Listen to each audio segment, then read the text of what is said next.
Monty Betham, 100 games for the club, captain, Kiwi League legend. Welcome back, dude. Dave, good to be back. Very excited, man. Well, tell me why. Tell me why the Warriors are going to win this game. Because you're at home. I think if you think about them coming at home, obviously the disappointment of last week against Penrith Panthers, they've had lessons throughout the year, and every time they've had a lesson, they've bounced back. And that lesson was you can't give away possession to a side that has got such firepower like that, and you can't make as many mistakes as they had. Penrith had 64% possession, and the Warriors made 14 errors in the game, and you just can't do that. So no place like home. Better show that this Saturday night. Look, I was really impressed with Andrew Webster and the way that he dealt with that defeat, mate. He's saying we got schooled. I mean, I love a coach who puts his hand up and saying, no, they were much better than us. Were they that much better in your eyes? Well, they were as a result of that possession and all the errors. Look, because there's moments through that match, especially in that first half, when you look at their two, James Fisher-Harris and Leota, who are two of their powerful props that, everything in the last few years that they do has really helped lay their platform for their success. And they were off on their haunches, off their feet with that, and that's with all that possession. So when you look at Adam Fanua-Blake, Mitch Barnett, and what our boys were able to do that middle third, it was very good. But in the end, if you don't have enough ball, if you get too tired, you just don't have petrol in your tank. And there's a few guys playing out of position who probably knew to it in the first time, but they came right. I guess what I was trying to make the point of, Mont, is that that no one is making excuses, and also what really impressed me is that this is a team that toils on, mate, that doesn't drop its head at all, hasn't all year. Now, could have taken a beating in that game. How important that the team didn't? Yeah, absolutely. When I was watching that, I thought this could have been anything. Could have been 40-0, 50-0 with the amount of possession and the quality team against them. But when you talk about lessons and you talk about Andrew Webster, I mean, early on Monday he came back and the boys had obviously, came in, switched on, focused on the game ahead this week. And Webby addressed them and sort of said, hey, listen, boys, I know you want to atone for the loss last week and you switched on and you're really focused, but let's not lose sight of what has brought us here, which is being happy, having the jokes, enjoying each other's company, and just having that energy that they've had all week in, week out. So, and they got the mix right when they got onto the paddock as well. So once again, the leadership from Webby has been first class, and it really has gone through this outfit, and they're enjoying playing each other's company, and I'm sure will be no different this weekend. Well, since the Raiders game, and it was really in the last few minutes of that game, a game that was in hand, and then they came back, of course, won it with the field goal. Since then, Titans, Tigers, Eagles, Dragons, and then the loss to the Dolphins. Now, you know what I'm going to say here, that we haven't displayed the kind of form that we did back in the middle of July against the Sharks. Is that a worry? What do we have to do to unlock the team to play like that again? Yeah, I guess it's not a worry when you win, but you still aren't playing well. But we want to see this team be at the absolute best. But you've seen a number of teams sort of struggle of late, even the wonderful Melbourne Storm.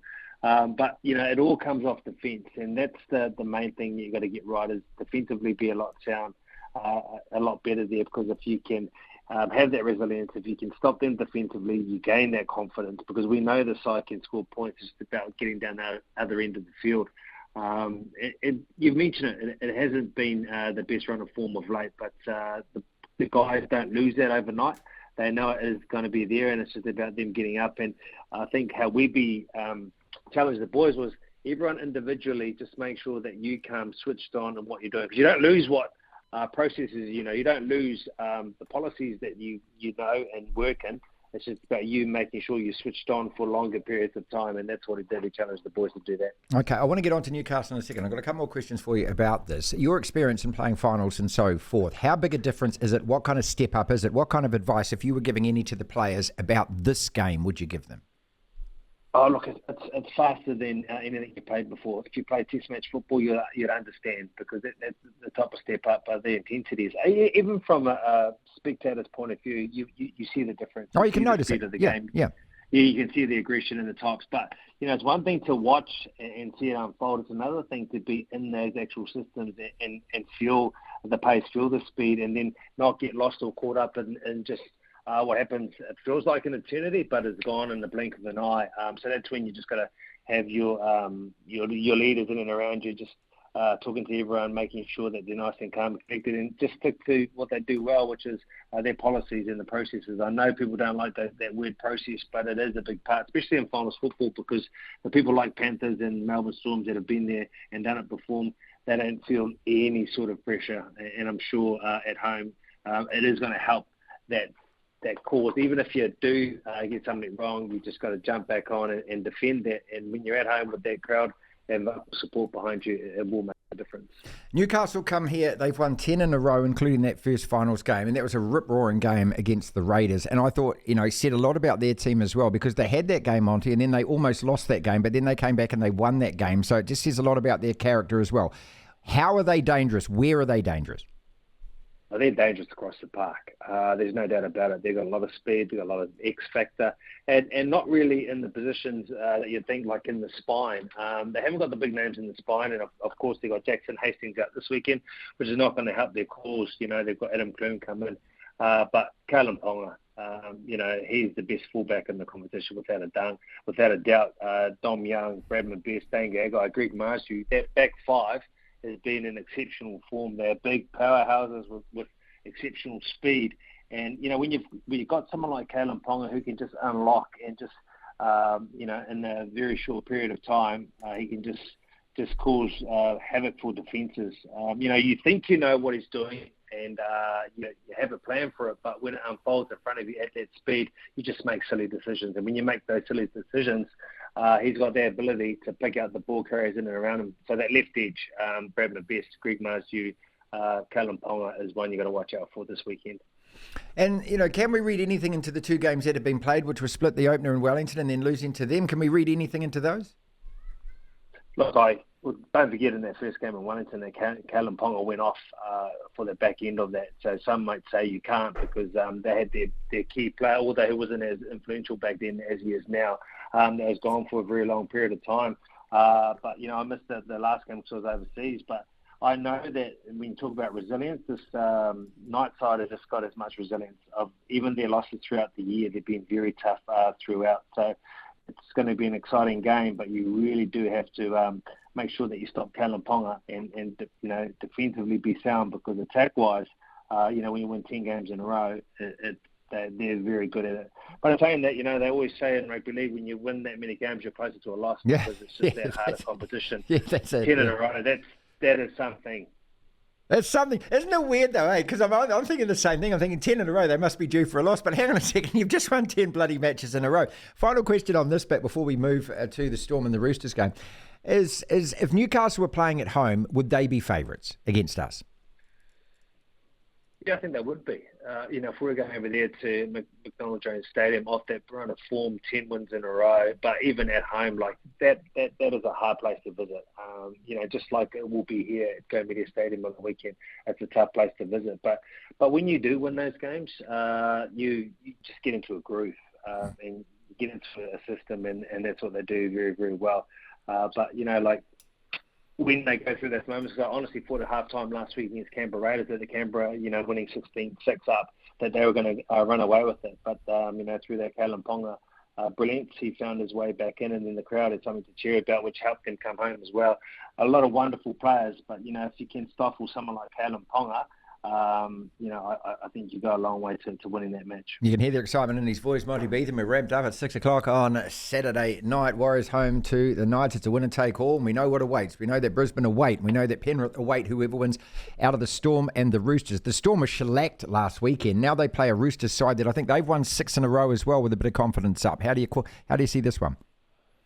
Yeah, but I think they've got a lot of firepower missing now. I think Joey Manu went off, and there's another couple there. So I think it may be one game too much, especially of Storm. We had Munster come out after the game talk about how embarrassed he was, and that this is not absolutely good enough. So you don't normally see the Storm go into a game, get a hiding like that, and not return fire the following week. And especially being at home as well. And we know what Bellamy's like. I'm sure he would have got the boys up, not that they needed that as well. So I think you'll see the best of the Storm this week, and I think it would just be one game too hard without enough of their star players in the Roosters. But still, in saying that, when you get this sense of belief, and you've got to commend the Roosters, so many times, so many injuries throughout this season, but they still find themselves in the second week of finals football. It's brilliant. You know Jared well, mate. He must be absolutely just gutted with himself because that was really dumb of him to do that. And God, they need him right now. Yeah, absolutely. You know, like he always runs that fine line between being the enforcer and intimidating, but also doing the right thing and staying on the field. But that one was a tough one. Crazy. You know, maybe he was under fatigue. I don't know what it was. Maybe it was he just got it totally wrong and had his timing off. But when you look at that, you just look at it and think, just what were you thinking, man? And then Penrith and Brisbane. I mean, how impressed were you with these two sides? I watched those games. I couldn't believe how good the Broncos were, mate. They just dismantled them. And we know how good the Panthers are as well. Oh, they're very good. But when you look at both sides, and they've been the best two teams in the competition this year, fittingly the season finished 1 and 2.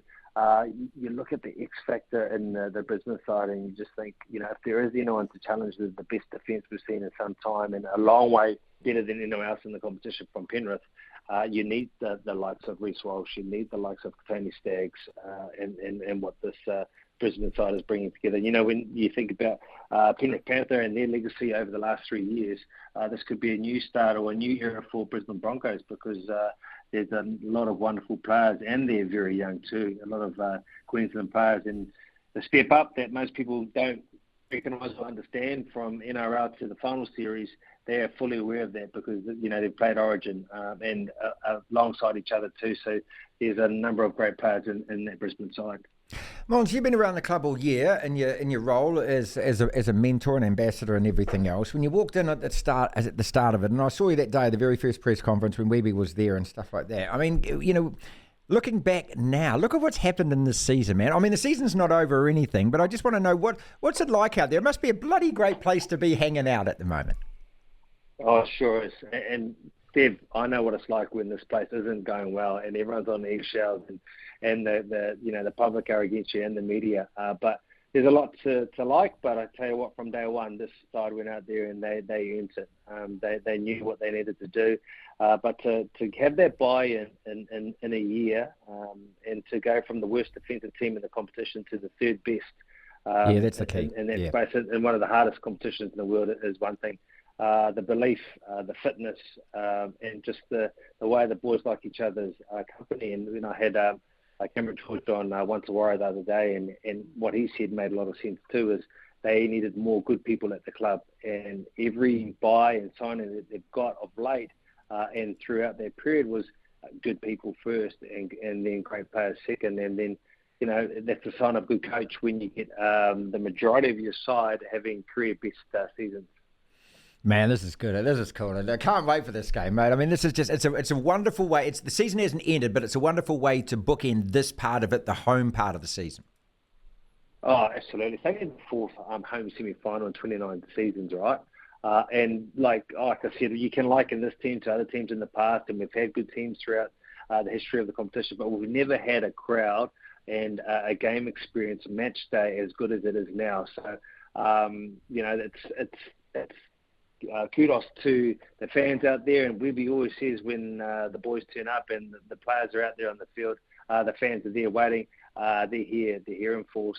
So you know what that means. We've got to repay the faith. So hoping for more of the same this weekend. I think it's going to be one to enjoy. I can't wait to call it.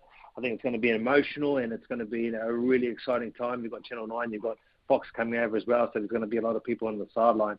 But I think that's the feel you're going to get, and it's going to be an amazing experience. 6 p.m. kickoff is the perfect time, and, mate, I just can't wait.